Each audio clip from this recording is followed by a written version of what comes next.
lebih kenal dengan obligasi, instrumen investasi penuh solusi. Halo Sobat Mapan, yuk kenalan dengan instrumen investasi pasar modal obligasi.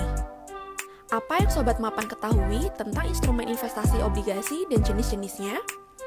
Pertama, mari kita kenali lebih dalam tentang apa itu obligasi. Apa sih obligasi itu? Obligasi atau surat utang merupakan suatu pernyataan utang dari penerbit obligasi kepada pemegang obligasi beserta janji untuk membayar kembali pokok utang beserta kupon bunganya kelak pada saat tanggal jatuh tempo pembayaran. Obligasi diterbitkan oleh pemerintah melalui Kementerian Keuangan atau korporasi dengan jangka waktu investasi minimal 1 tahun loh. Nah, sekarang yuk kita pelajari jenis-jenis obligasi. Obligasi terbagi menjadi 2 jenis, yaitu obligasi berdasarkan penerbit dan obligasi berdasarkan metode pembayaran kupon. Obligasi berdasarkan penerbit ada 2, yaitu obligasi pemerintah dan obligasi korporasi. Obligasi pemerintah diterbitkan oleh pemerintah melalui Kementerian Keuangan dan ditawarkan kepada masyarakat dengan tujuan mendanai APBN pemerintah. Contoh-contoh obligasi pemerintah yang mungkin Sobat Mapan ketahui adalah surat utang negara, surat berharga syariah negara, dan obligasi tabungan. Berbeda dengan obligasi pemerintah, obligasi korporasi diterbitkan oleh perusahaan nasional, termasuk BUMN, BUMD, dan perusahaan swasta. Berikut alur penerbitan obligasi. Apabila sebuah perusahaan ingin menerbitkan obligasi, mereka akan meminta perusahaan pemeringkat efek untuk memberikan penilaian atas kondisi utang dan kemampuan membayar utang dari perusahaan tersebut. Perusahaan pemeringkat efek ini antara lain adalah Pevindo, Fitch Ratings, S&P, dan Moody's. Rating tersebut kemudian akan menjadi acuan atas nominal kupon yang bisa ditawarkan oleh sebuah perusahaan kepada publik. Semakin tinggi rating sebuah perusahaan, semakin sehat kondisi keuangannya dan semakin rendah risiko investasinya. Begitu juga sebaliknya. Sekarang, yuk kita bahas obligasi berdasarkan pembayaran kupon. Pertama, zero coupon bonds atau obligasi tanpa kupon. Merupakan obligasi yang diterbitkan tanpa bunga hingga jatuh tempo. Namun, investor dapat membeli obligasi pada harga diskon, lalu menerima pembayaran dengan nilai penuh beserta keuntungannya ketika obligasi tersebut jatuh tempo. Kedua, fixed coupon bonds atau obligasi kupon tetap. Memiliki nilai atau persentase bunga yang akan dibayarkan secara berkala atau periodik dan memiliki angka tetap yang sudah disetujui sebelum masa penawaran perdana saat obligasi ini diterbitkan.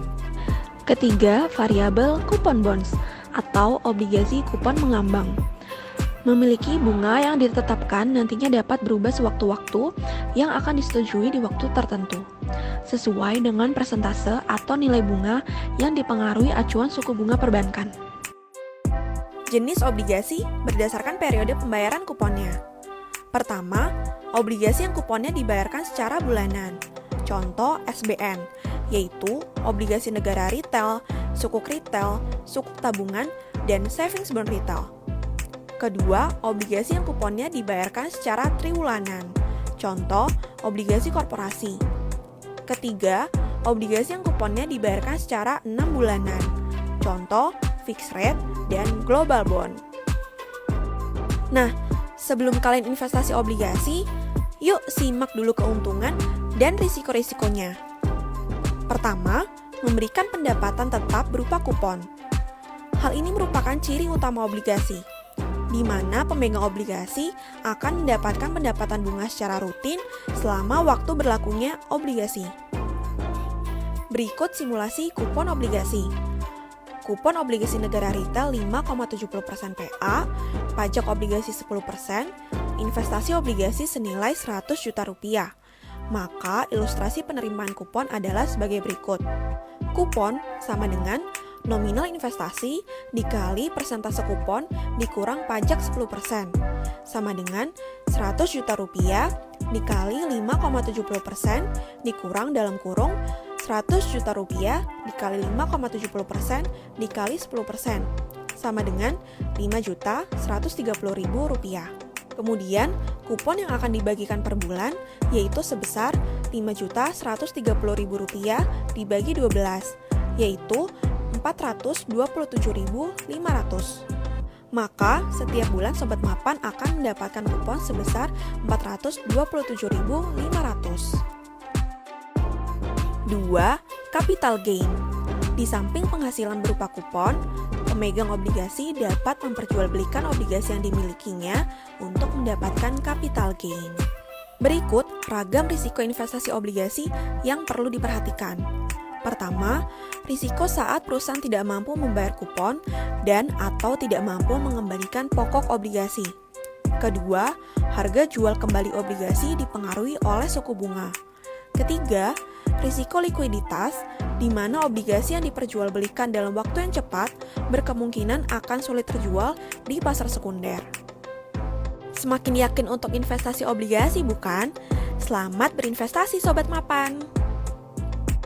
Sobat Mapan dapat memulai dengan membuka rekening efek melalui join.mos.co.id dan berinvestasi pada instrumen obligasi. Yuk investasi obligasi sekarang di mos.co.id/obligasi.